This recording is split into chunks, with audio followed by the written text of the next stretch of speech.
Pada video kali ini, kita akan mengulas alur cerita film yang berjudul Impossibility Defense. Menceritakan kisah seorang pembunuh misterius, pembunuhannya tidak pernah bisa dibeli oleh orang lain.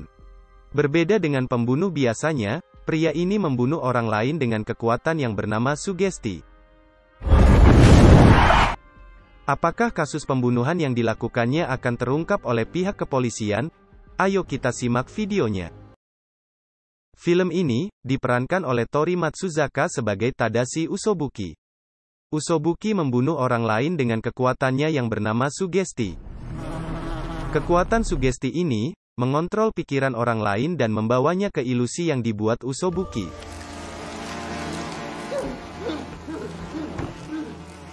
Dia membunuh atas permintaan orang lain yang tersedia melalui kotak telepon umum.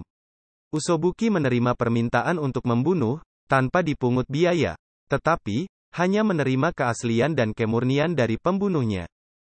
Di kantor polisi, Intel Tada bersama rekannya yang bernama Momose mulai menyelidiki kasus pembunuhan yang terjadi secara misterius. Setelah melihat CCTV dan berbagai bukti lainnya, Intel Tada mencurigai Usobuki sebagai pelaku pembunuhan. Alasan Intel Tada mencurigai Usobuki karena di setiap kasus pembunuhan ia selalu berada di TKP, tetapi Intel Tada belum memiliki bukti yang kuat untuk menangkap Usobuki. Film beralih ke sebuah keluarga, seorang pria yang baru pulang kerja bernama Takeshi, langsung memeluk istrinya yang bernama Momoka. Momoka melihat keluar jendela, ada pria tua yang mengintip mereka berdua. Paginya, sebelum berangkat bekerja, Takeshi menghampiri seorang pria tua yang bernama Hiroshi, yang sedang mengacak-ngacak sampah. Takeshi bertanya kepada Pak Hiroshi, apa yang dilakukannya semalam. Pak Hiroshi menjawab bahwa, ia harus lebih memperhatikan Momoka istrinya. Takeshi yang tidak mengerti maksud dari perkataan Pak Hiroshi, langsung meninggalkannya dan berangkat bekerja. Malamnya, Takeshi yang baru pulang dari kerja, melihat Momoka menangis di kursi dengan tubuh memar. Momoka berkata kepada Takeshi bahwa, ini semua ulahnya Pak Hiroshi. Dengan rasa amarahnya, Takeshi pergi menemui Pak Hiroshi di rumahnya, ia mengancam Pak Hiroshi dengan mengadukannya ke pihak kepolisian. Dengan santainya, Pak Hiroshi menjawab jika ia benar-benar mencintai Momoka, jangan pernah mengadukannya ke polisi. Lagi-lagi, Takeshi tidak tahu maksud dari perkataan Pak Hiroshi. Momoka juga berkata kepada Takeshi, jangan menghubungi polisi atas tindakan yang dilakukan Pak Hiroshi kepadanya. Karena Takeshi tidak punya pilihan lain, ia mengirimkan permintaan pembunuhan kepada Usobuki melalui kotak telepon umum. Keesokan harinya, Usobuki langsung menemui Pak Hiroshi dan menawarkan sebuah rokok kepadanya. Setelah itu, mata Usobuki langsung mengeluarkan kekuatan sugestinya kepada Pak Hiroshi.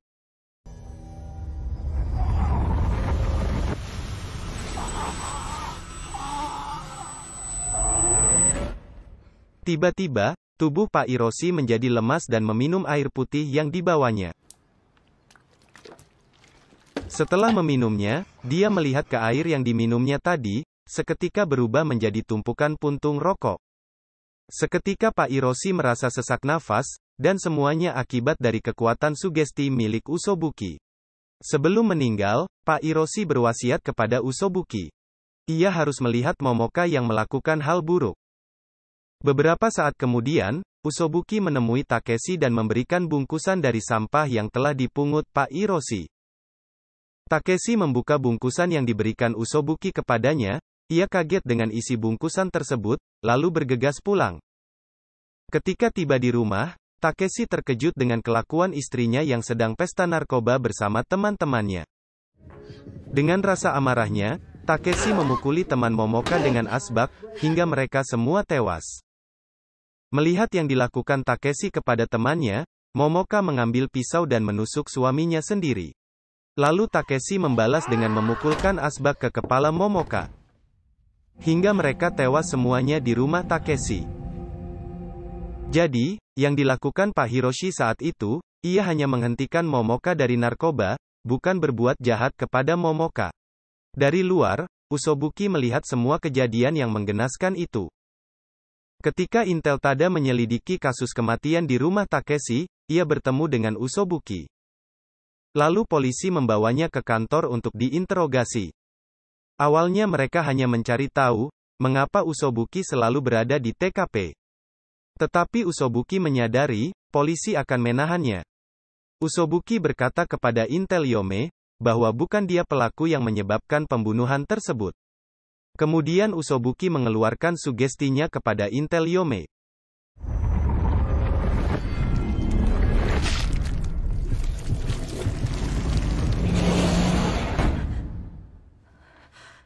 Tiba-tiba, Yome melihat ke arah Usobuki, dan Usobuki berubah menjadi siswa SMA, yang memiliki peristiwa buruk dengannya. Rupanya, hanya Intel Yome yang melihat Usobuki berubah menjadi siswa SMA, sedangkan Intel Tada masih melihat bahwa dia masih Usobuki yang biasanya. Di saat Intel Yome terkena ilusi dari Usobuki, tiba-tiba, ada hewan yang mirip dengan cacing di pergelangan tangannya. Melihat hewan tersebut ia menjadi panik. Seketika, Usobuki menjilat pergelangan tangan Yome. Karena panik, ia pun meninggalkan ruang interogasi tersebut. Karena tidak memiliki bukti yang kuat untuk menahan Usobuki, mereka pun membebaskannya. Intel Tada melihat pergelangan tangan Yome, yang menjadi memar setelah dijilat Usobuki. Malamnya, Usobuki menghubungi Yome, dan berkata, dia bisa melihat rasa takut seseorang. Ketika mandi, dia membuka perban pergelangan tangannya, dan memar yang ada di pergelangan tangannya berubah menjadi wajah siswa SMA. Singkat cerita, Yome menangkap siswa SMA yang tersangka menjadi pelaku pelecehan seksual. Siswa tersebut mengotot mengatakan kepada Yome bahwa bukan dia pelakunya. Namun Yome tidak mendengarkan perkataannya. Ketika di dalam sel, siswa tersebut bunuh diri dan meninggalkan pesan dalam bentuk tulisan, yang berisi, saya tidak melakukannya. Usobuki memanfaatkan kesalahan Yome tersebut, dengan mengingatkan peristiwa itu kembali.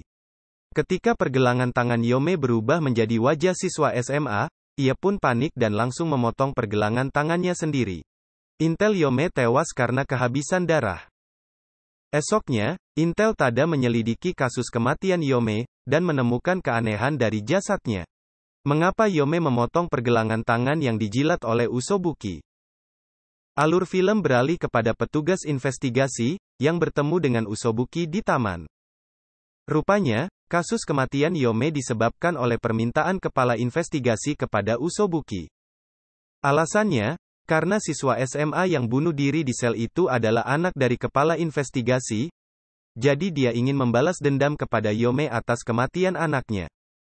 Ia berkata kepada Usobuki, jika dia berhasil membunuh Intel Yome, maka, dia akan berhenti menyelidiki kasus yang bersangkutan dengannya. Saat kepala investigasi membalikkan badan, tiba-tiba, dia berada di kantor yang berkumpul dengan anggotanya, bukan berada di taman bersama Usobuki.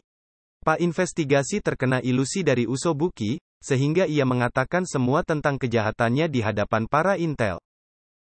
Karena ketahuan, ia pun melarikan diri. Setibanya di tangga, ia melihat arwah Yome, yang menyebabkan ia terjatuh dari tangga dan tewas. Malamnya, Intel Tada turun dari taksi, karena merasa mual dan muntah. Usobuki mendekati Intel Tada dan mengeluarkan pisau, ia langsung menusukkan pisaunya ke Intel Tada. Alhasil Intel Tada selamat, karena diprank oleh Usobuki dengan pisau mainan. Tujuan Usobuki mengikuti Intel Tada, untuk membuktikan kenapa hanya Intel Tada yang tidak bisa terkena sugestinya. Usobuki menantang Intel Tada untuk menghentikannya, supaya tidak ada lagi korban jiwa selanjutnya. Kemungkinan besar, hanya Intel Tada yang bisa menghentikan Usobuki dari kejahatannya. Beralih ke kedai ramen, Momose yang sedang menikmati ramennya mendengar keributan antara suami istri. Melihat KDRT yang dilakukan suami kepada istri, Momose menghentikan tindakan suaminya, supaya tidak memukuli sang istri. Di luar kedai, ada seseorang yang menaruh tas yang berisi bom. Akibatnya, Momose mengalami koma. Mendengar kabar tentang Momose, Intel Tada pergi menjenguk Momose di rumah sakit.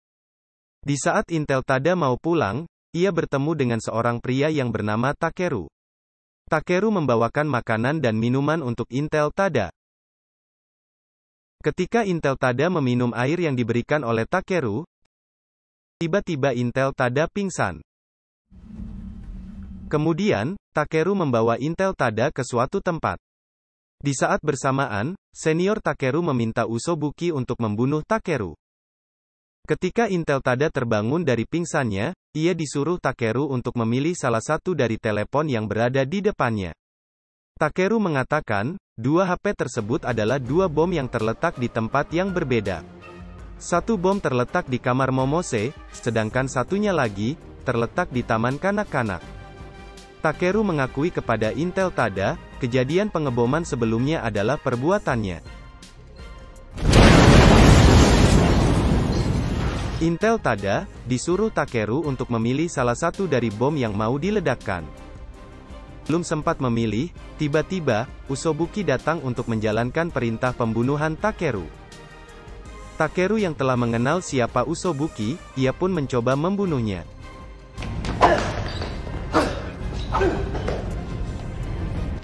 Belum sempat membunuhnya, Takeru terkena sugesti milik Usobuki.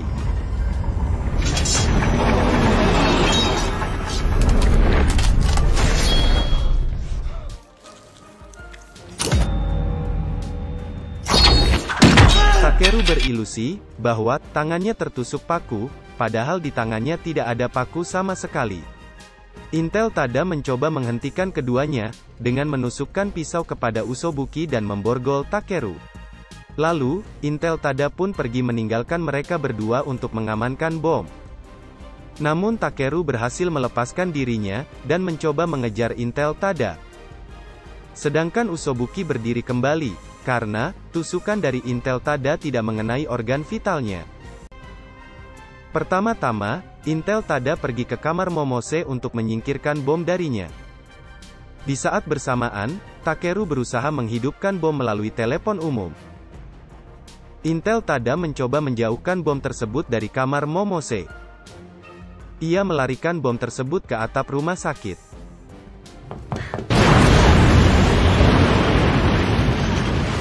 Bom meledak, dan tidak ada memakan korban jiwa. Ketika Takeru mau mengaktifkan bom kedua, Usobuki mengeluarkan sugestinya kembali.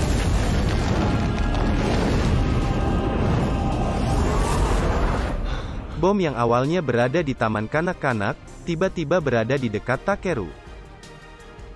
Lalu Usobuki mengaktifkan bom tersebut.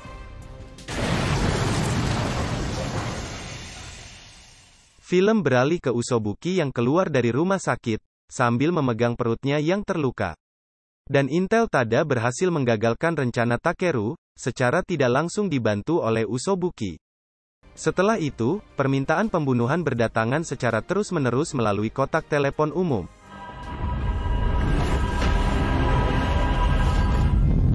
Dengan